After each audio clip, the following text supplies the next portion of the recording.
Hey, everybody. Obviously, this is why you come to Tennessee and want to be in this league. Got a big time matchup this weekend. Really excited. Obviously, game day, SEC Nation, the environment that will be here on Saturday. Really excited about that, and our players have earned the right to build to get to this point to play a game like this. So preparation is going to be critical in this one. Alabama's really good. Offense, defense, special teams. They got really good personnel in all three phases of the game, and will obviously be a huge test for us. But our players are excited, and this morning was good preparation. Need to have a great week of practice and get ready to play our best football. So open it up. A lot has been said about Tennessee. Praise Tennessee in ways that haven't been praised before. How will you deal with the messaging to your team about how to handle those expectations? Yeah, the expectations that we should be concerned about are our own expectations. The reason our kids have gotten and continue to build and get better is because they've paid attention to the things that matter. This week, we got to prepare the right way. We got to practice well, and the playing part of it will take care of itself. So, the outside noise has no bearing on how we play, and let's go compete and be our best on game day.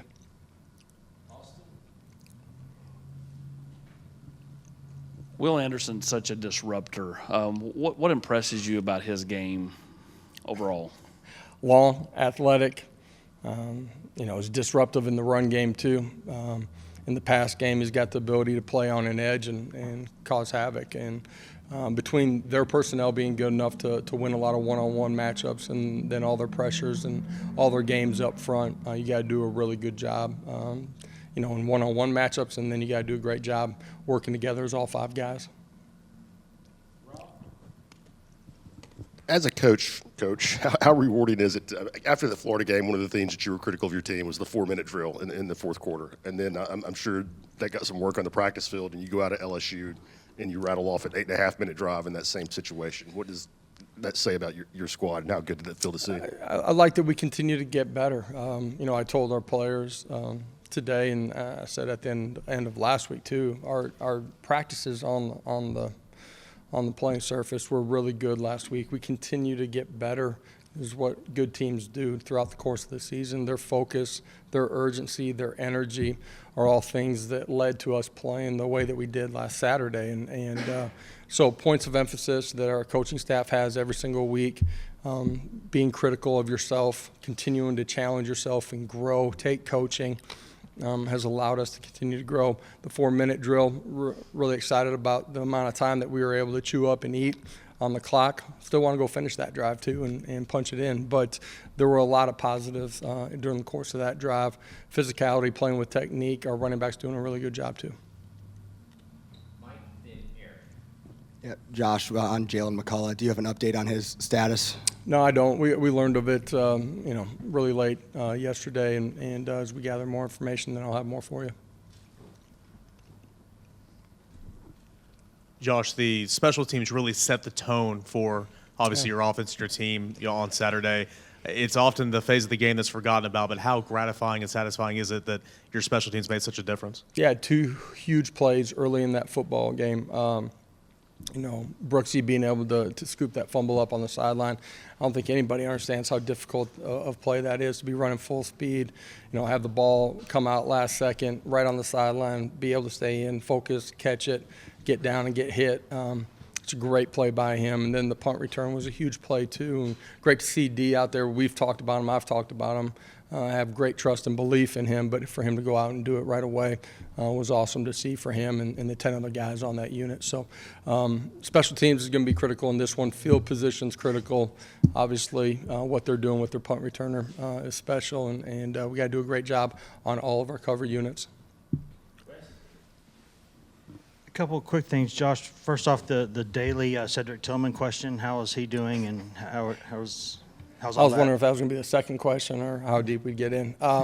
Cedric's doing good. This is part of the reason why he had the surgery is to try to be back for this one. He's continuing to progress over the weekend, and so we'll monitor him and at the end of the day, our medical team, like I said last week, our medical team and Cedric will make the right decision for him now and in the future too. And in terms of, regardless of what's going on with Jalen and all that, what do you feel about? How do you feel about your depth situation there? We've seen a couple different guys there in that kind of strong safety spot. What are your options there? Yeah, we feel good about the guys that have played at that position. We have flexibility in the secondary. Guys have been trained to play multiple positions.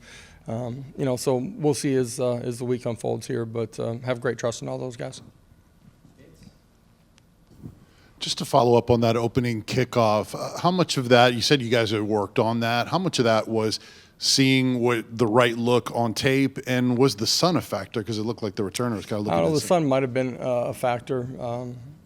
Just where it was at in the stadium was part of, the decision process for us if we had won the coin flip. But I can't tell you what exactly was the reason why he didn't catch it.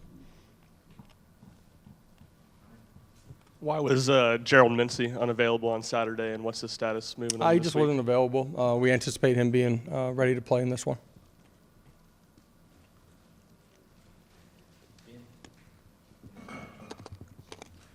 On the flip side of that coin, just what did you see from J.J. Crawford out there on Saturday, especially when you went back and watched the film? High-level execution. Did a good job in the run game. Combinations working with the guard in some of his man blocking. Did a really nice job in pass protection too. So, you saw we didn't change the way we played, the way we did anything. We got great trust in him.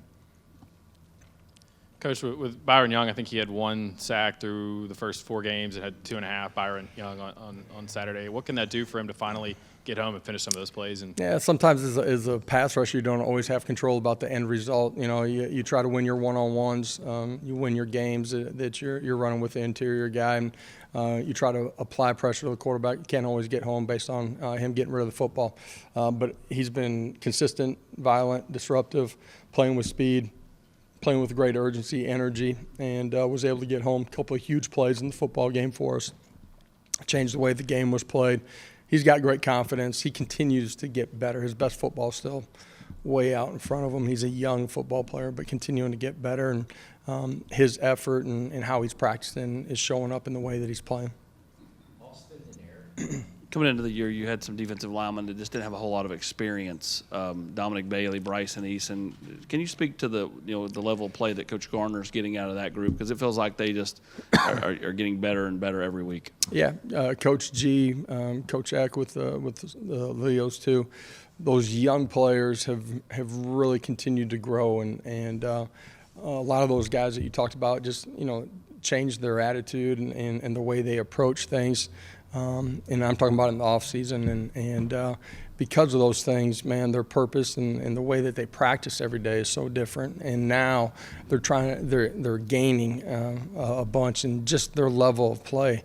They understand what we're doing. They understand the why behind it more. They're playing with a lot better technique. Coach G's done a great job of developing these guys. There's a huge difference from us a year ago at this time to who we are now up front across the board, just playing with great technique and understanding what we're doing. And that's allowing our guys to be extremely disruptive, to be able to win one-on-ones and pass protection, pass rush, but then also being able to make plays in the run game, snag off, and be disruptive.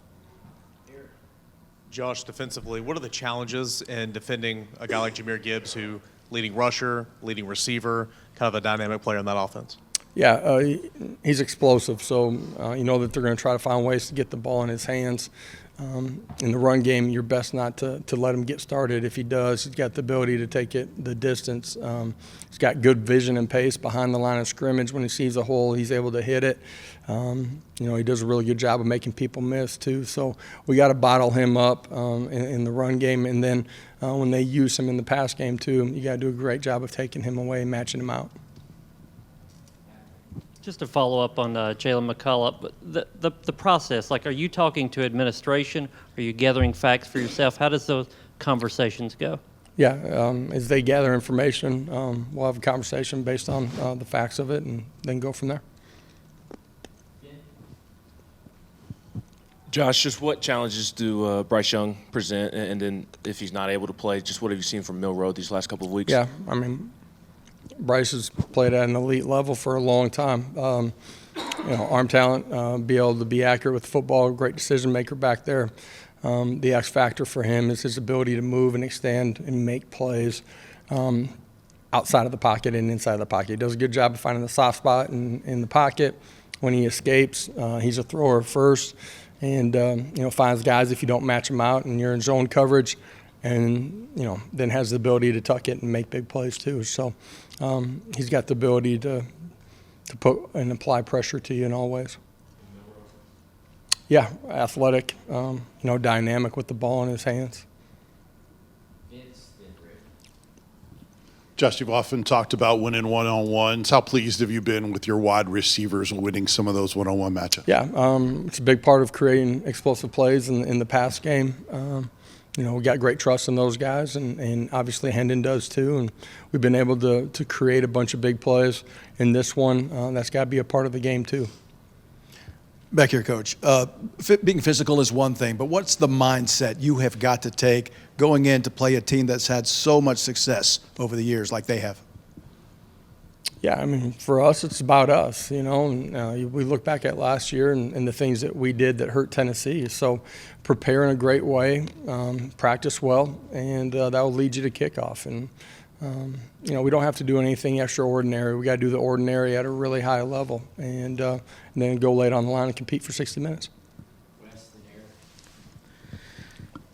Josh, when you see the past two games y'all have played opponents, and these are regular big-time SEC opponents, have had to go for it on fourth down 10 times just to try to keep up with what y'all are doing offensively, is that the kind of thing that you think can give your players confidence, knowing that, hey, like, they're doing this because they don't think that they can stop your offense? I think our players have gained confidence, because of the way that they continue to grow and the way they continue to play as much as anything. There's a lot of things that go into that.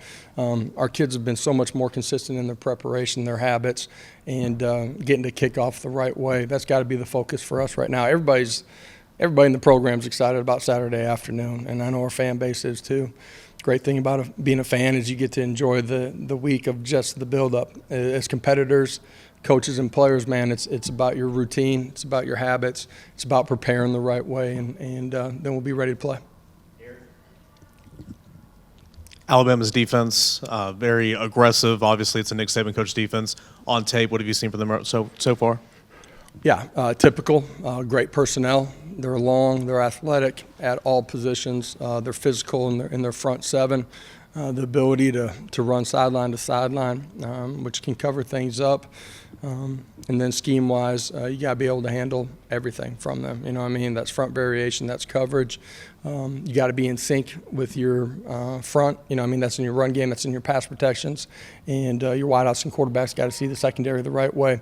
Great test for us. They're a really good football team on that side of the ball in all three phases too. But it's one that we're excited about. Coach Brian Kelly admitted during the broadcast at halftime that you were out coaching him. What does it mean when another coach admits that you're coaching better than them? Man, we were playing well. That's what it comes down to, man. So it's not about me. It is we got a full locker room, 125 guys, and a great staff, and the way that we have continued to grow, the way we continue to compete, strive to get better. That's why we're playing the way that we are. We've got to have a great week this week. Thank you, Coach. Thanks, guys. Appreciate it.